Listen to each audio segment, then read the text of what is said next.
During a recent trip to India, visiting his friend KrishnaJi, Tony Robbins had an epiphany about suffering and how our emotional lives can be divided into moments of pain or beauty. Tony believes we must tend to our suffering immediately. So there's either suffering or beauty. You're either living in that space of suffering or and beauty. Suffering might be stress, frustration, overwhelm, and beauty could be happiness. But you're not happy every moment. It might be creative, it might be driven, it might be hungry, it might be playful, it might be grateful. But if you're in beautiful states, you do what's right automatically. Absolutely. When you're in a suffering state, you struggle. And so suffering is everything that so suffering is like fear. It's like being in the state of being afraid. Fear is an example of suffering. It's one of the core suffering states, right? Yeah. The fear of loss, the fear of less, the fear of never. Okay. So how do I, regardless of my suffering, I don't think that I'm going to have the job that I want, ultimately the life that I want. How do I end that? That's the most important question of all.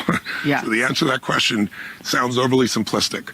But if I asked you what changed your life at various stages, and ultimately it was a decision where you wouldn't tolerate something anymore, the way someone treated you, the way you treated yourself. And so if you look at the decisions we make, who you're going to spend time with is one of the most important decisions of all. It determines who we become. We become who we spend time with. Who you're going to love, gigantic.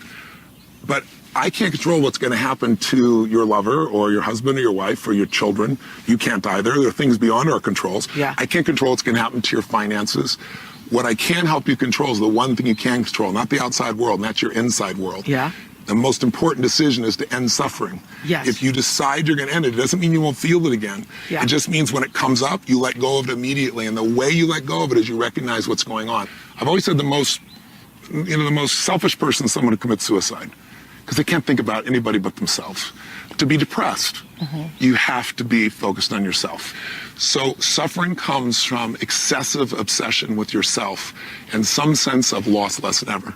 So when you see that, you can go, wow, what am I having the illusion of loss about right now? What am I thinking I'm going to have less of right now? What am I perceiving as less of my life, or I'll never have?